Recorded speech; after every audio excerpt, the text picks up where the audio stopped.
Okay, during the break, Raul said, I don't remember how to do the research. How do I find a paper? That's fine. So what I said was, let's try and identify a few techniques. One is called Google Scholar. And I think if you go under here, more, you should be able to find Google Scholar. If I do even more,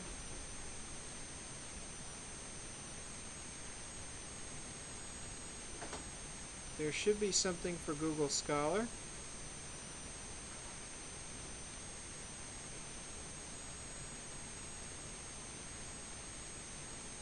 And here it is. Search for scholarly papers. And what you do with something like that, once you find it, is you bookmark it. And then I think you need to examine your settings. And in your settings, there's a section for library links. And what you want to do is you want to find Fairfield University's library, so that when you get papers, if you want them, you should be able to order them through the library if they're not available as full text. So for example, let's assume that I'm very interested in Wi-Fi outlets, because I think maybe I can use what do they call these things? The iPad or the iPhone to control my outlet or to monitor it. So I'm very interested in Wi-Fi outlets. Or maybe it's Wi-Fi outlet monitoring. Monitoring. Monitoring? Or instrumentation? I'm not sure. Or instrumentation. So Wi-Fi outlet monitoring and instrumentation. Oh, I'm not looking for this in links. I want to see if I was looking up Fairfield University, that would be good. Fairfield. So there's Fairfield, and that's now going to be included in my search. So now let's go to, I'll save that, and then we'll go in here and we'll look for Wi-Fi outlet instrumentation. Let's see. Watershed Earth. Safe power line communication instrumentation front end. I don't know if that's it.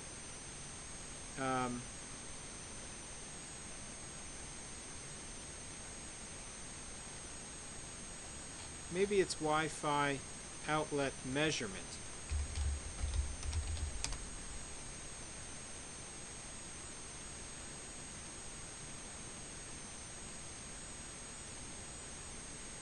It's power use, isn't it? Power use. Automatic power meter reading. Programmable low power Wi-Fi modules. Web of Things. So that's a nice one because I've got the PDF of it. So maybe I can cite that, but what I'd really like to do is see if there's some IEEE stuff. And I got PDF, full PDF for everything from IEEE Explorer.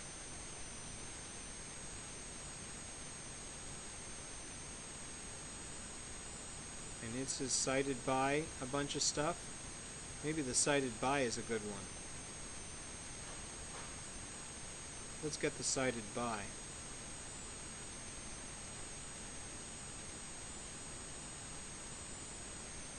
Power management of electrical appliances in a smart power distribution system. That sounds like a good one. Sensor network to measure electric parameters. This could be a good paper. Find it at Fairfield. So in theory, what that should do is it should open up a screen that would enable me to log in. And then once I've logged in, I should be able to order the paper through interlibrary loan. So let's request the paper through interlibrary loan. Probably going to want me to log into the Iliad system, so I'll log in. And if I could remember my password, that would be helpful. My password changed recently, so it had been stored incorrectly. It came in from the 4th International Sensor Technologies and Applications Conference, an IEEE conference. Recent. And I'll submit the request. And so now I've got a whole list of things that I've asked for. Articles, books, iOS handbook, Arduino projects to save the world. That sounds like a good one. There might be a bunch of stuff in here about embedded systems. So now let's look at electronically received articles. And now we've got, here's one, Antenna Propagation Magazine, let's see, IEEE Antennas and Propagation. And here's something on fractal antennas, a novel antenna miniaturization technique. So it looks like somebody was thinking about wetricity and fractal antennas. Who would think of such an idea? Well, let's find out. So we'll just got a primary source I might cite if I were the kind of person who was writing about fractal antennas. And then it says here, oh, here's a fractal antenna technique. And it says here they're using, what is that, a Sierpinski carpet or a Minkowski fractal, but maybe not a Sierpinski fractal. And I was just talking about this. This is a fellow, you know, Mandelbrot was working in Yale. And I met one of the fellows that worked with him just the other day at an MIT Enterprise Forum conference. And his name is Harlan Brothers. And he was working in fractals, but not fractal antennas. There is a guy who has a number of patents on fractal antennas. And you may be infringing on his patents. You may need to license from him if you start to manufacture these things. But of course, it's quite easy for people like us to make and then fabricate printed circuit boards that have these fractal antennas in them. And certainly wetricity type antennas. In fact, if we look at it from that point of view, microstrip arrays and fractal antennas have a lot in common. So here's, for example, Eagle. And now what we can do is go to the library and look for stuff like, well, inductors. So there's probably a lot of libraries on inductors, but these are prefabricated inductors, and maybe what we really need is a script for manufacturing an inductor that's built into the printed circuit board. So we'll make our own little board. Let's see. And what we'll do is we'll find a script and see if we can run it. And this lets you execute scripts that you may already have available to you. And you could probably find a script for doing any one of a number of things. I'd like to think that there's a nice script available for doing an inductor as a fractal, but I'm not sure.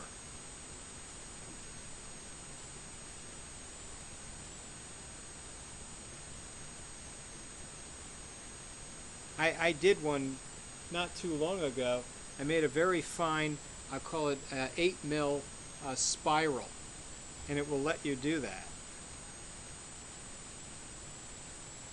So if you want to make a spiral inductor, you can.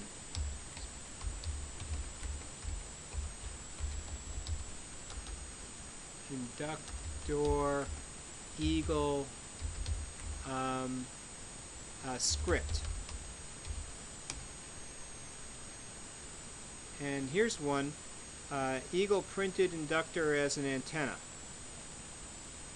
And that's quite typical. Actually, if you look at the Bluetooth antennas, they're just little square antennas that are running at about 2 gigahertz, and that's sufficient. So here's something called print inductor ULP in Eagle. So there's probably a ULP, run ULP file, and I'm going to guess there's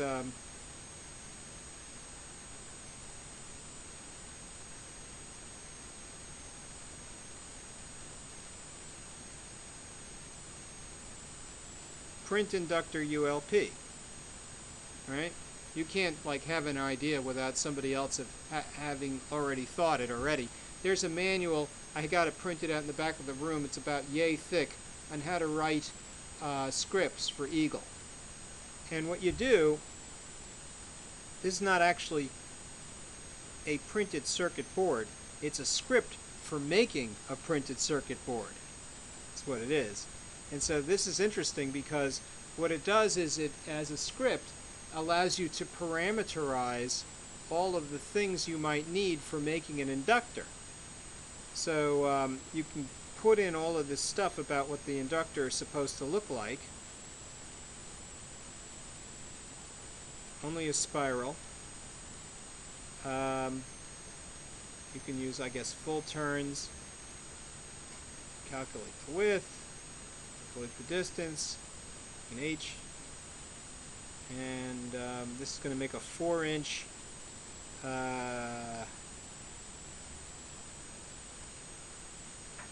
inductor for my little Weetricity project. And maybe I can zoom in a little bit. And there's my little inductor for my Weetricity project. But of course it's not a fractal.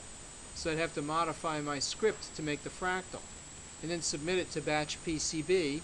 I'd want to do that in a hurry because we're probably going to send this out by tomorrow. And then I need a Gerber file. Probably can make one easily if I do a design rule check. If the widths are wrong, I better load a better design rule check file. So I'll load up my 10 mil design rules, I suppose, and then do the check. Maybe it needs a thinner design rules, so I'll just try a different design ruled file. Let's see, we'll load up this one from SparkFun, and then do a check. Now you see he's unhappy because he doesn't like the drill size, and he doesn't like the width of my my little inductors. But maybe batch PCB will accept it, I don't know.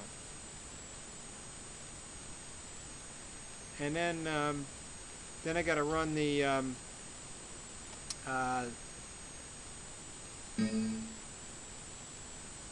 gotta save this first. I gotta save it, I gotta pick a file for my design, for my cam, and I gotta save it. Let's save it. What do we call it? Something. I'm doing this really off the cuff. We're going to call this Raoul's, I know, let's call it Doug's inductor thing. E. So here's my inductor, my Weetricity thingy. Okay, can I do Weetricity with this, do you think? Who knows, right? I've never made one before. This is my very first Weetricity antenna. Did I design this properly? I didn't even think about it. So the answer is almost certainly not. But I think it would be fun to see if I could fabricate it. So what the hey, right? So I'll just kind of, I guess I need to open up one of those jobs, right? Shall we try a Gerber file? Here's a batch PCB Gerber file. Here's one. Batch PCB recommends. Process the job. I guess I just need top, right? I don't need pads or vias or anything, do I? Process job. What's the problem? Maybe I need a different one. Let's try this Exelon one. I heard that would work. And we'll just do top. Forget the pads and vias and dimensions. Pads and vias should be active? Really? Okay, he's unhappy with me. We'll make pads and vias. What is his problem?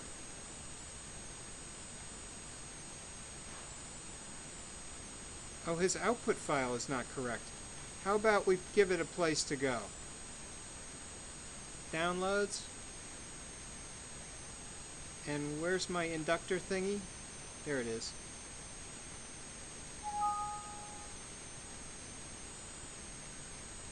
I gotta give this a place other than that.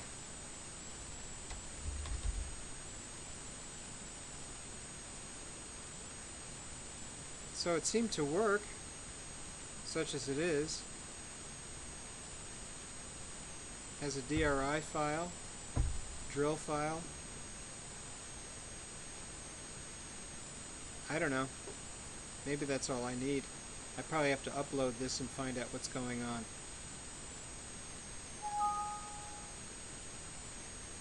Anyway, my goal would be to sort of modify the script, turn it into a recursive fractal algorithm so that it would do the layout for me, and then upload it to batch PCB and get a fabrication, maybe one that you've never seen before. If the other guy was using a Minkowski curve, I'd use a Sierpinski curve. If somebody else did a Sierpinski curve, I'd use a Koch curve. Make a little snowflake out of it and see what snowflakes do. You know, maybe I'd try a few different ones and see which ones work best. You know, the power transfer issues and range are going to be the things that I need to measure because I'm trying to solve a specific kind of problem. You know, I want to make it small too, so I'd want to try and do this so it doesn't take up a lot of room. Make a couple or 4 inches and that's enough. And I don't know, that just seems like a fun thing to try.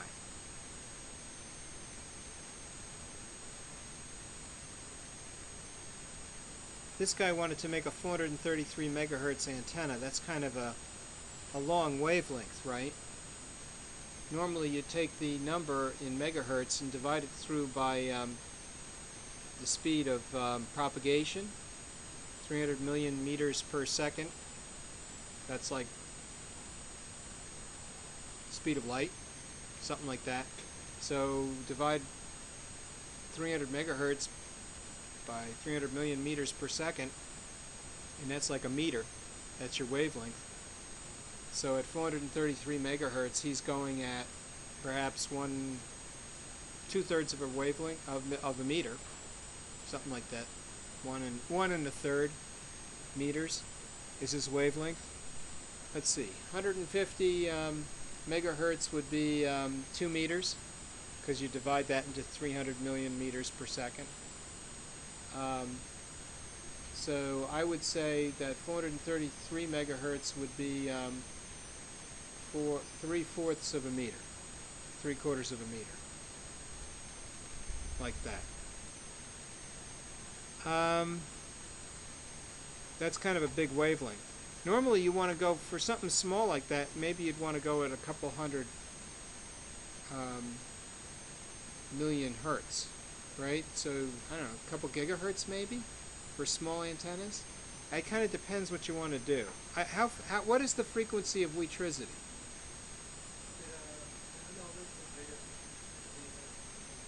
Gigahertz. 3 gigahertz. Yeah. So then you've got an interesting wavelength there. Very short wavelength. Let's see, what else can we use? How about one of these databases?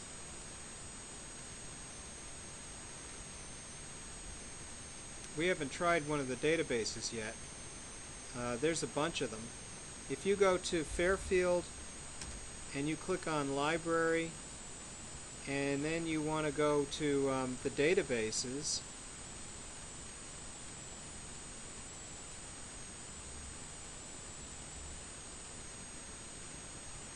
You should be able to get into the Science Technology Citation Index or JSTOR.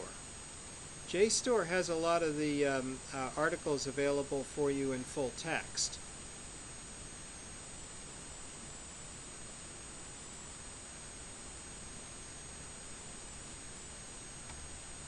It's going to make me log in again.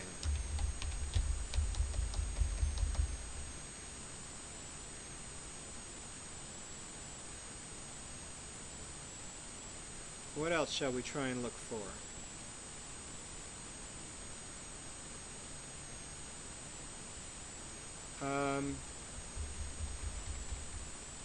Dry ice superconductor.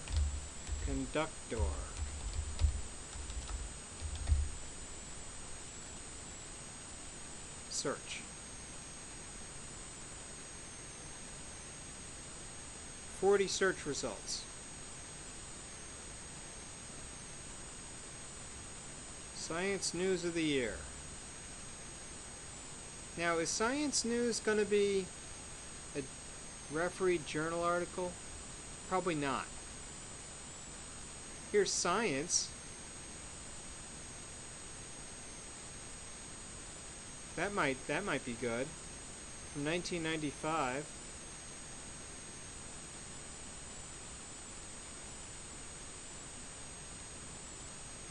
What else do they have?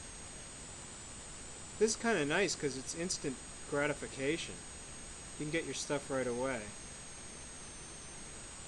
But I'm not seeing a lot of seminal journal articles here. Just news.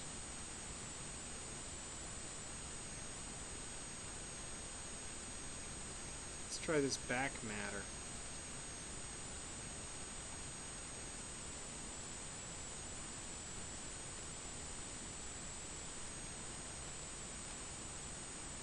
Yeah, that's not giving me a lot.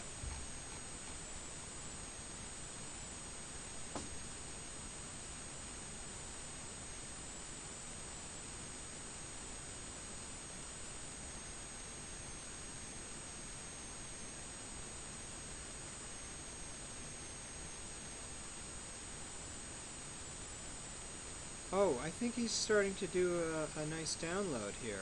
Just a minute. There's another one. All this stuff is just taking time to download because my network connection is slow.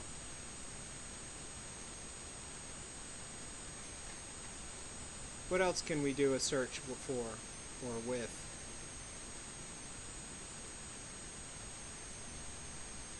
Markov chains, maybe?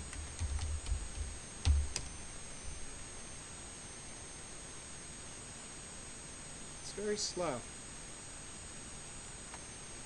I'll stop it because it's just so slow.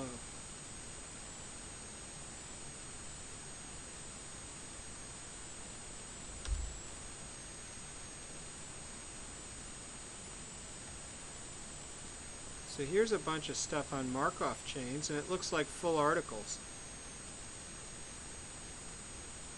Maybe my search on superconductivity wasn't a good search. Maybe I need to modify the search. The other way you can go, and this is very important, you should be able to get to the library and meet with the research librarian, and they will be able to help you. And the other thing you can do is you can call them on the phone. That's a good one too. So if you're just having trouble searching for journal articles in a subject and you want to know what the search terms should be and you're not sure where to search or what databases to use the reference librarian. That's what they're there for. And sometimes you can even get them to come and do a special presentation, or we can go to the library and they'll do a special presentation. That can be fun too. So let's see. Let's do a full text search on superconductors. and high, oh I know, motor, right? You want a superconductor, and we'll add a field, high temperature,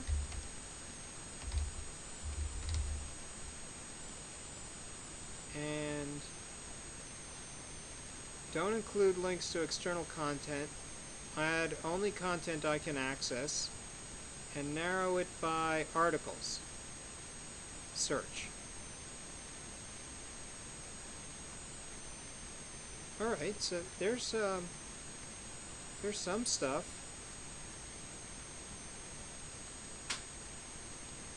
Science news again. Levitation in physics. Next big hurdle. Superconductivity, large-scale applications. That might be a good one. Reciprocating machine.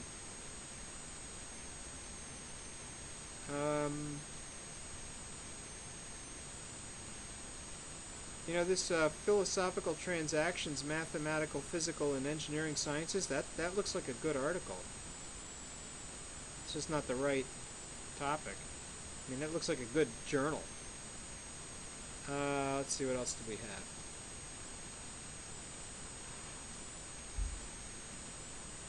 Large-scale application.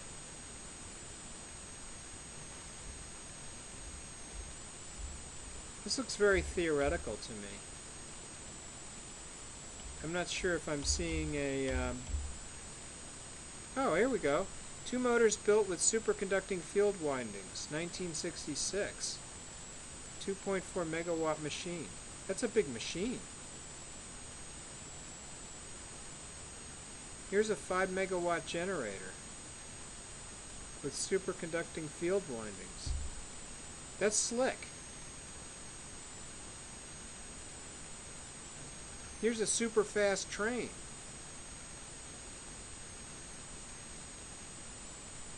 "300 kilometers an hour.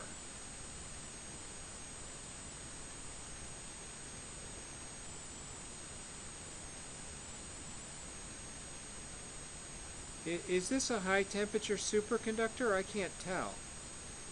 It's creating a, it says here 10 to the 9th joules?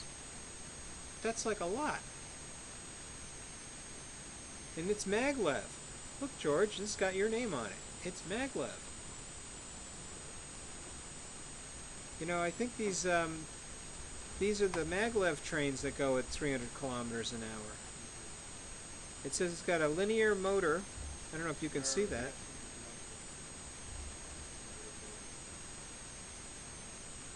Yeah, I mean, look at this thing. The gliding shoe, linear motor. What's a cryostat? That's cold, right? Cryostats are cold. Yeah. Cryo, because cryogenic, right? It says here they've got a full-scale experimental vehicle that weighs 6 tons in Germany from 1971. So this has been around for a while.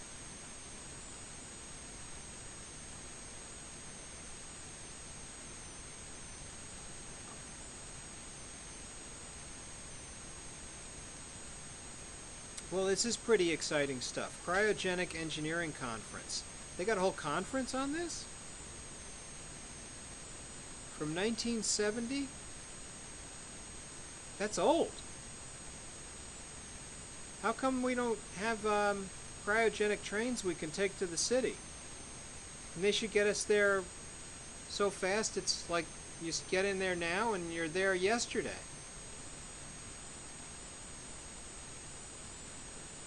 Three-phase machines, huh? Well, I gotta say, I don't know much about it, so you're gonna have to learn and read about these things. Unfortunately, I'm not a cryogenic motor guy. I know nothing about it. So you've got a few options here. JSTOR is good. Google Scholar is good. JSTOR gives you articles right away. If you want to join the IEEE, I would encourage it. if I get myself a digital library pass from the IEEE, I might even be able to order some articles for you. This is the digital library. You can do you can do a full search with the digital library from the IEEE. I'd have to go home and find my password. I don't even think I could log in right now, just because I really don't know how. I doubt that'll work. Yeah, I better not keep trying.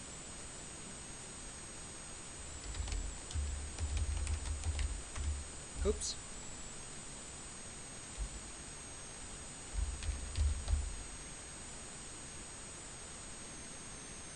Yeah, I gotta go home and look it up. It's one of those, I don't use the IEEE website ever, because I can never get anything out of it, because I don't have the IEEE digital library. ACM has a digital library as well. But you've got all of these resources for your search. And if you want to do Google Scholar and you're never sure where to find it, just go Google Scholar and hit enter and you're there. And if you've logged into Google, it should know your preferred libraries. And if you wanted, I don't know what to search for wind turbines.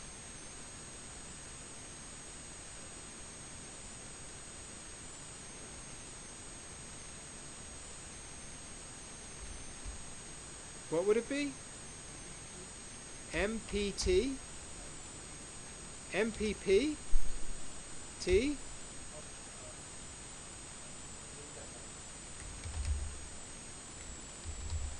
What's that stand for?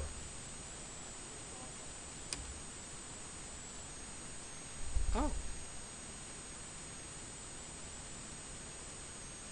Well, it looks like there's a lot.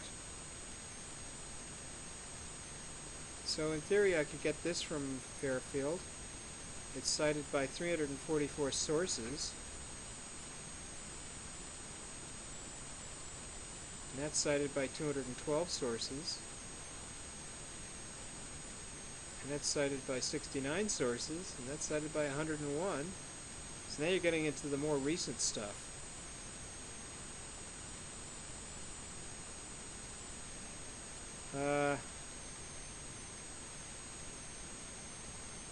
There's certainly a lot in here.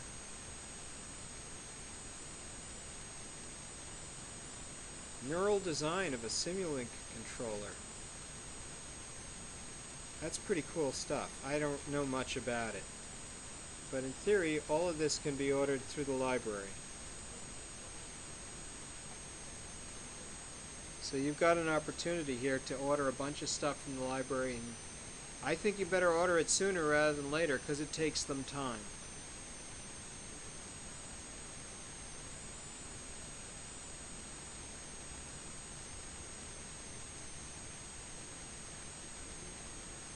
If you don't have the volume number or the issue number, just put in 2 dashes and they'll accept it. But just in case they can't get what you're looking for, order more than you need. So if you think you need 10, order 20. And if you're not sure if what you're ordering is going to be good, order 30. Order more, not less. More than you need. Lots more than you need. Some of the articles won't be worth reading. They just won't. And that's, that's too bad, but it's life. Right? You'll be getting articles that just won't be good. I read a lot of stuff that's just not good. I read through it and I either throw it or I send it back to the library. And buy the box full, usually. I mean, I get cartons of books, and then I look through them and I say, give back. Now there's other stuff in here you can do. If you're doing a book request using WorldCat, you can get books on interlibrary loan as well. So if you go into the database And let's see now. There should be a thing in here about databases. Find materials, databases, go to WorldCat, and that should be very good for books.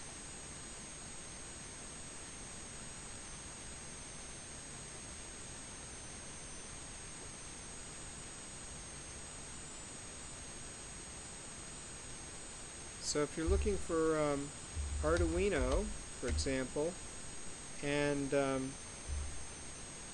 automation,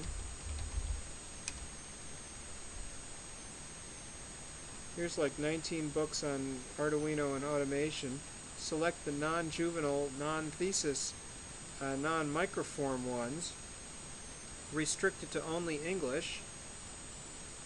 You'll find we've got a bunch of these things already here in the library. You can just go over there and get them. So here's one, Arduino plus Android phone, or Arduino, and I think there's a bunch of stuff for automation. So if somebody said, I want to build an Arduino system for measuring or controlling outlets, this might be a good book for you. And in principle, you can just order it,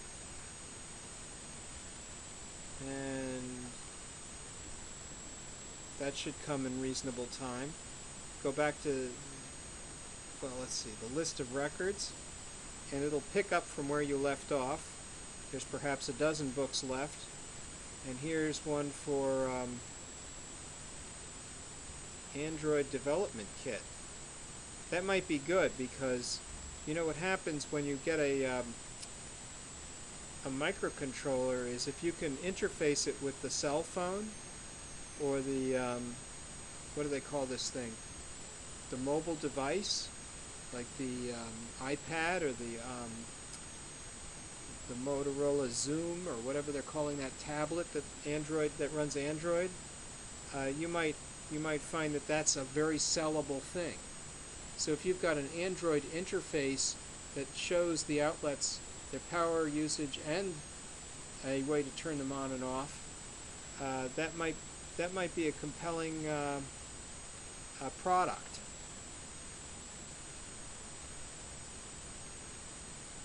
So if someone's already done the legwork but hasn't turned it into a product because they gave you the instructions for building the prototype, that might be good, right? Because all you have to do now is turn it into a oh, here's one, rocket control. Home automation to rocket control. Hadn't thought of controlling my rocket with my Arduino, but that's a reasonable thing to do, because I used to do rocketry, and some of those Arduinos are quite tiny, so putting in Bluetooth and maybe the ability to do sensor gathering, like with temperature and acceleration, these are all things I might like to record from a rocket. Like, it might be good to know its speed. It might be good to know the temperature at its peak apogee. Might be good to know if it was having a spin rate that I could control.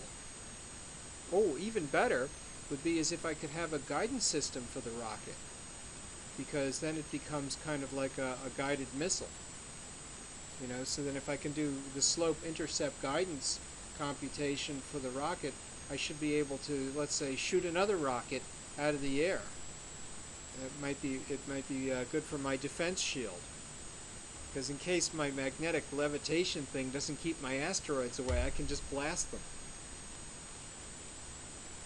Or maybe I just found hostile space aliens. It's always good to be able to shoot them, especially if they were going to shoot me first. So if you're going to go into space, who knows what the dangers are? If you let those space aliens in, they might steal our strawberry ice cream or something. That's what they're here for, right? The space aliens? They want our patented technology, and then they want to sell us their crap. We don't want alien crap. Not on this planet. This planet is for humans, and that's it. So I'm thinking you've got an opportunity here to really do some interesting search work. And in the world of Arduino, which I happen to like and live in, I might be able to find something like automation. And there's a bunch of interesting stuff here, gadgets and tablets, and I wonder if there's something we could do with what do they call this? The Arduino and the iPhone.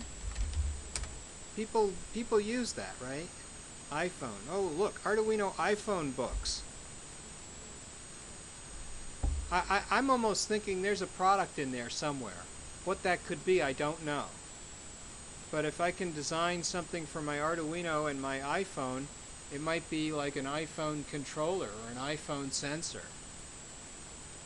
Or maybe it's just, what would it, an iPhone robot? You have to be careful with those robots because in general they get consciousness and then they want to destroy their creator.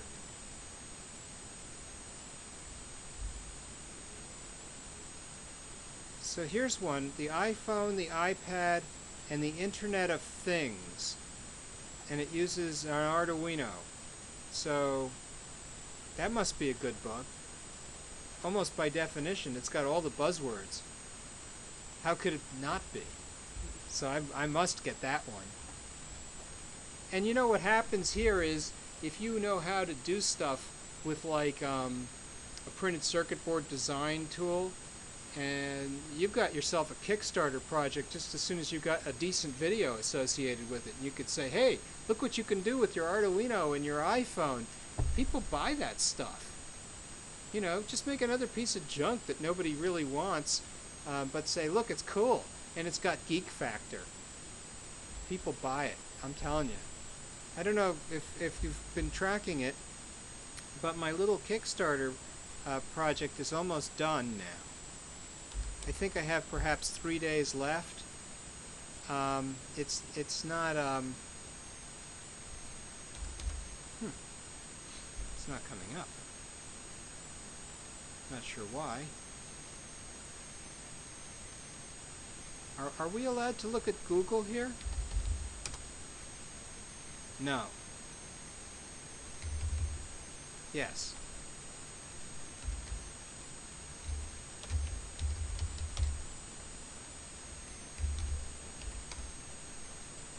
Yeah. So there it is. And yep.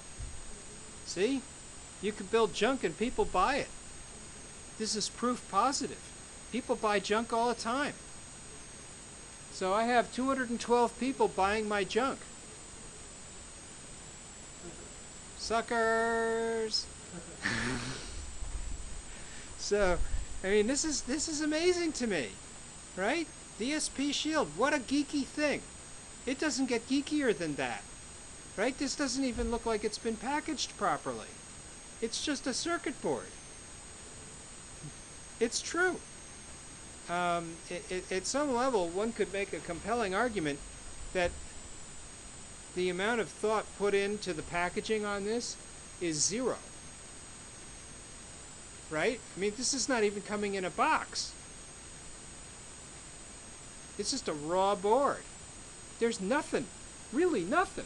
No package, no case, no plastic, nothing. So this represents $1,000 a week worth of sales, and I haven't even made it yet. Right? I made. You see how many I made? 10. Right? You can count them. That's it. That's the production line. 10. And already 200 people are paying good, hard-earned money, real cash money for this. That's just, you know, I'm stunned with 3 days to go and over 300% funded. So as far as I'm concerned, if I can do it, you can do it. Unless it's magnetic levitation. I really don't know how that becomes a Kickstarter project. But maybe, because you know what? Space sells. There's the ArduSat, I remember that one. ArduSat, Arduino's in space, $106,000. There's hope for you. If someone was going to shell out $106,000 for the Arduino satellite, then I think you can do force fields. I'm telling you, force fields could sell, but you need something of a demo or a prototype or something. But even this, I mean, look at that. That's a picture. That's not real, right? This is a CAD pic. Anybody could draw a picture. Just get a CAD program. You're there. So as far as I'm concerned, if this is what you want to do, I mean, you really want to do that? This is a diagram. Custom PCB. Oh, yeah, I see that. But that's not real. And then they just made up stuff. Look at this. The UHF the flight control computer. That sounds like an 8-bit toaster controller to me. The NanoMind. Small minds work fast. Arduino payload. I don't know how this is going to get into space. I don't even think they've thought about it. So as far as I'm concerned, you all have an opportunity now. What if that wind turbine you were going to sell could be made for home use, at a home scale, right? So in other words, instead of building one for the power company, build one for the homeowner. People would buy that. And another thing I've observed is if you charge more for something, then your Kickstarter project will get big fast. So like, for example, if you wanted to discover the most funded projects and you look into the technology category and you want to see what's been funded in terms of technology, funded a lot, it's going to be the stuff that's charging the most, really. So if it's a device that you have to charge like $100 for, you get good funding for it. There was one in here, I think it was a 3D printer, and I believe it cost over, yeah, here's one. 3D printer, he got I don't know, almost $750,000 on that. So that's pretty good. I mean, that's something. That's real money. So I say, you guys should go for it. I like to start with a small project, but here's a nice one, an e-paper watch, and they made $10 million. That's good money. That's like real cash money. I guarantee you they didn't actually make this watch. They just drew the pictures. These are just pictures. They didn't actually make it. There's no watch there. This one, the world's thinnest watch, they made $1 million. I'm not convinced that's real. That's a mock-up. They just said, well, we'll make this. You give us the money, we'll make it. And maybe they'll be able to, and maybe they won't. But the way I did it was I started with the prototype. So people can kind of see that I can make it. And you know, that's because it's your reputation. So here's something on science, and it looks to me like you're getting the full science issue.